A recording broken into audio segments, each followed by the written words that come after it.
Doctor Rajiv Gulati super speciality dental hospital में आप सबका स्वागत है।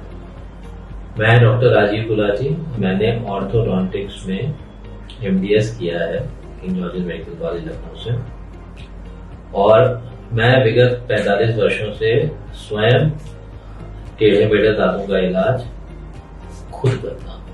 ये ट्रीटमेंट जो है वो, इसके बारे में कुछ चीजें मैं आपको बताना चाहूंगा।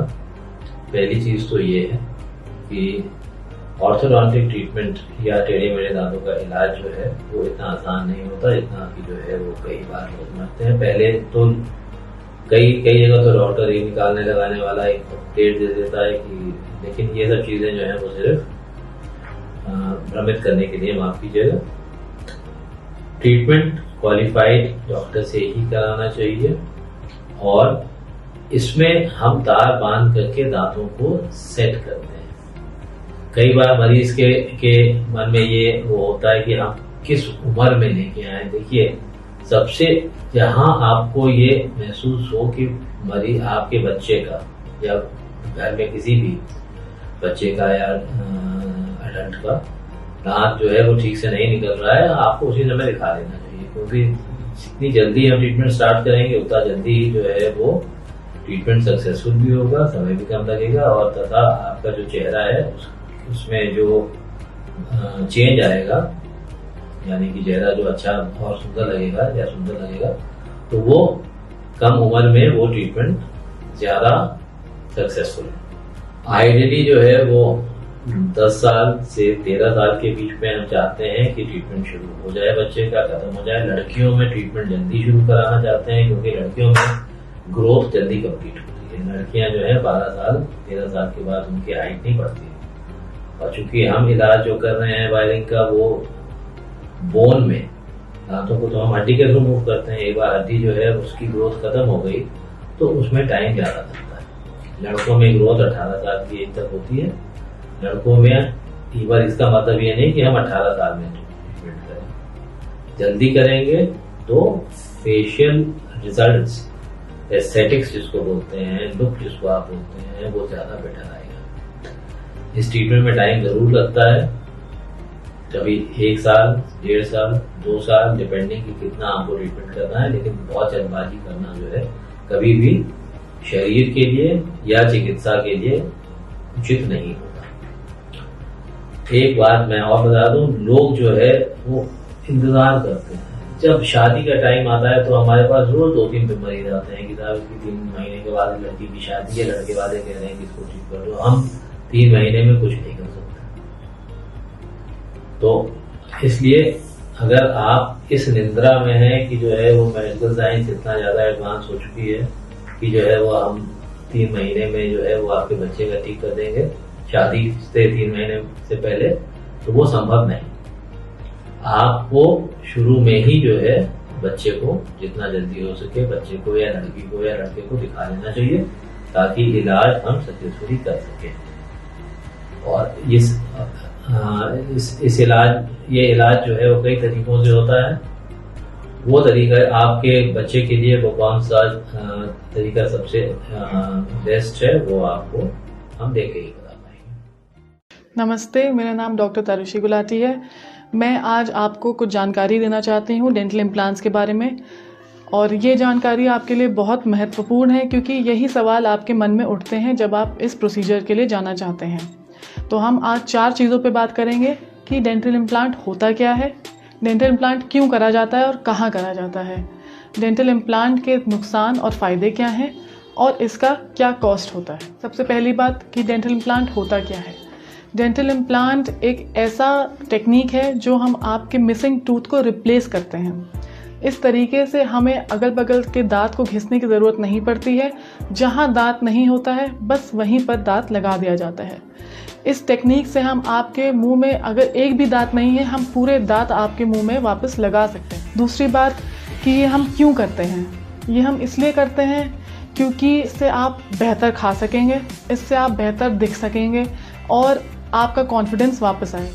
ये हम कहाँ करते हैं? वहाँ करते हैं, इम्प्लांट वहाँ करा जाता है जहाँ पर हमें मजबूत हड्डी मिलती है जहाँ पर दांत लगाने की ज़रूरत होती है। तीसरी बात कि इसके नुकसान और फ़ायदे क्या हैं। डेंटल इम्प्लांट के नुकसान कम और फ़ायदे बहुत ज़्यादा हैं। पहला फ़ायदा ये है कि जैसे मैंने आपको पहले बताया था कि हमें अगल बगल के दांत को घिसने की ज़रूरत नहीं पड़ती है, जैसे हम ब्रिज में करना पड़ता है। तो जहाँ आपका दांत निकला है बस वहीं हम हड्डी के माध्यम से डेंटल इम्प्लांट लगा सकते हैं। दूसरी बात है कि ये आपकी हड्डी को रोक के रखती है, उसको धंसने से रोकती है। तीसरी बात कि इसका सक्सेस रेट 99% होता है। तो मतलब 1% फेलियर चांसेस तभी होते हैं जब आपकी बॉडी उसको रिजेक्ट कर देती है। वो हम किसी चीज़ की गारंटी नहीं दे सकते हैं, क्योंकि रिजेक्शन बॉडी आपकी किसी भी चीज़ को रिजेक्ट कर सकती है। आप किडनी ट्रांसप्लांट करवाएं, आपकी बॉडी उसको एक्सेप्ट नहीं करती है तो वो रिजेक्ट हो जाता है। इस केस में 99% इसका सक्सेस रेट है और उसी के हिसाब से इसकी कॉस्टिंग भी निकलती है, क्योंकि इसका सारा का सारा सामान बाहर से आता है, इंडिया में कोई मैन्युफैक्चरिंग नहीं होती है। तो आप बेझिझक इस प्रोसीजर को कैरी आउट करवाइए। और एक एडिशनल चीज़ मैं और आपको बता देती हूँ, इसमें पेन से आपको बिल्कुल भी घबराने की ज़रूरत नहीं है, क्योंकि ये बिल्कुल पेनलेस प्रोसीजर होता है। आपको पता भी नहीं चलेगा कि आपके मुंह में एक प्रोसीजर हो गया और वो सक्सेसफुल भी हो गया। इसमें आप बिल्कुल भी ये आप आशंका अपने दिमाग में मत रखिए कि ये प्रोसीजर में हमें बहुत पेन होता है, बिकॉज इसकी मैं गारंटी ले सकती हूँ कि आपको पेन बिल्कुल नहीं होगा। Thank you.